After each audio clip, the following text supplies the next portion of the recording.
этот показ. Это большой труд. Молодые, еще только в начале пути манекенщицы, но как они красиво ходят.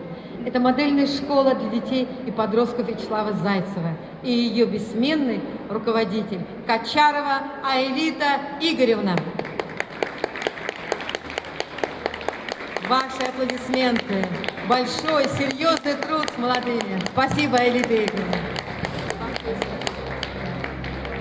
Я уступаю микрофон Жанне Жуковой. И сейчас вы поименно узнаете тех ребят, которые сегодня показывали ее.